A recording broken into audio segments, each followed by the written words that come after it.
And from an actor's perspective, I'm sure people are grateful to see you there, because if something does, if a thread gets loose, knowing that someone's there that has Yes. their back will make them that much more confident in their performance, because they're not worried about those things that they may not be able to manage. Yeah.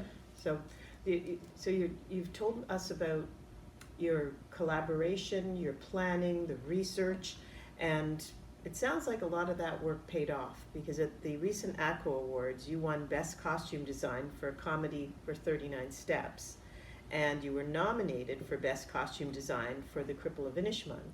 So, what do you think is the secret of your success? I would say definitely with The Cripple of Inishmaan, I listened to the director, because I forgot to say that. The director is always the absolute, the buck stops there kind of, he or she has the vision, and you play to that vision. So, and some directors have a more detailed vision than others.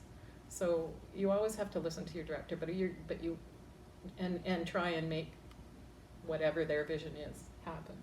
So I would say that was definitely the case with Inishmaan. With 39 Steps, it was just, it's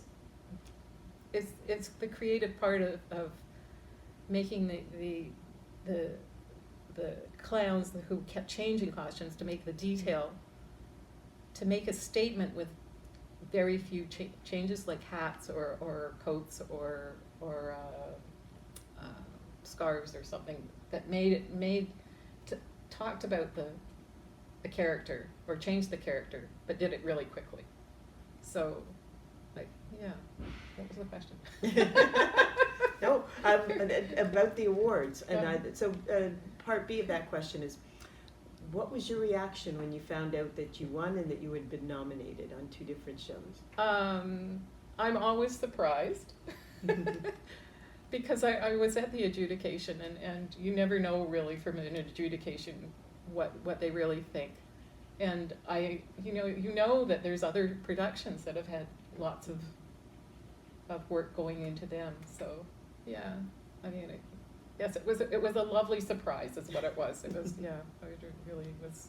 And knowing I had, on both of those shows, I had very able costume assistants, so that made the difference for sure. Wonderful. So. And you've also received some very positive acclaim in different theater reviews. You mentioned Tons of Money, opening night, the 39 Steps. So I think you demonstrated all that hard work does get noticed. People that's part of the character of the show. So it's lovely to see that recognition. So can you think of the most exciting costume you worked on, or one that just you kind of have a soft spot for? Oh goodness. Oh, I have to. This was one. This was a funny one. I worked on Perfumery. And one of the actors came out. This was at dress rehearsal.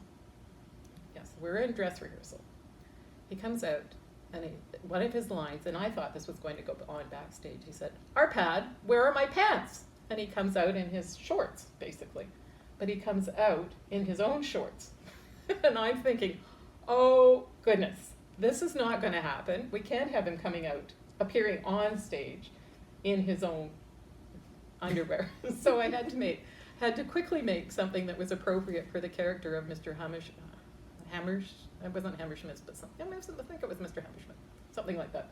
So I ended up doing H's on a pair of shorts that I had that were kind of long capri things, and that would do the job. Mm-hmm. But I put stenciled on H's to make it appropriate to the actor, or to the character. Yes, yeah.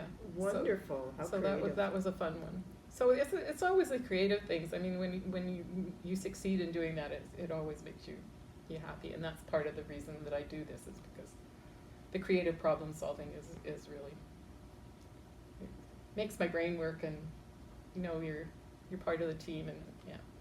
Is that the part that brings you back to community theaters, the problem-solving side and the community piece? Yeah, I think so, because I really like people, so it's, to make a difference in somebody's character or performance, that makes a difference, and it's, I like people, it's creative, yeah, it's fun. And for people that are interested in becoming involved in community theater, or for recent theater grads, would you have any advice for them based on your experience? I was going to say and this is really sad to say, but for recent theater grads, I say keep your day job. And when I'm thinking about them now, I'm thinking, oh, be flexible, because you have all sorts of creative ideas in your own head. I think theater is going to be evolving in the next few years, considering what we're going through right now. And they are going to have to be flexible and creative. Yeah, I don't know, costuming is fun. It's a worthwhile, it's a worthwhile experience in theater. So, and you're always in demand, I would say that. So there you go. I mean, and you don't have to audition usually. Oh, there's a double win. In demand and not having to audition. There's nothing better than that. I'm curious, because you brought this lovely hat. Does it have a history or a show that it's associated with? I would say this hat has been in many shows. Ah. And I don't even remember when I first got it, but I think I first got it when I was involved in the Bloomsday in the Beach project, which happens every year on June 16th. And it's a celebration of James Joyce's Ulysses, which the book takes place on June 16th, 1904. And I was part of helping to costume that, and that hat was part of that. But I think it has had a history and has continued on and being in many shows. And that's something I think we don't often think about, is that a lot of the costumes will be repurposed. Yes. Redesigned, sometimes a little bit, refitted, so they have a lovely history. Yeah. And sometimes people will recognize them. Actors may recognize them, going, "Oh, I remember that from this." So it's nice to see that things are repurposed and reused and loved nonetheless. So I thought I had to ask, because I thought there's probably some wonderful history there. Right. And right now, there's a lot of things going on in our community, and so I wanted to ask you, do you have any current projects or activities that you're doing that are keeping you positive and active right now? Well, I'm reading, but I'm missing the theater. I have my seasonal lined up if it happens. Like I'm already sort of assigned myself, or been assigned to 4 shows in the coming season, but we have to have the season. So I've been doing a little bit of research on the first show that would be in September, which is the Curious Incident of a Dog in the Night, which is with players. So, and then I've been asked to work on another players show, and then also a Scarborough Theatre Guild show as well. So I could be quite busy in the fall. It would be lovely. But yeah. And you're making good use of the time by doing research now. Yes. So. Yeah. And I don't know whether we'll have play readings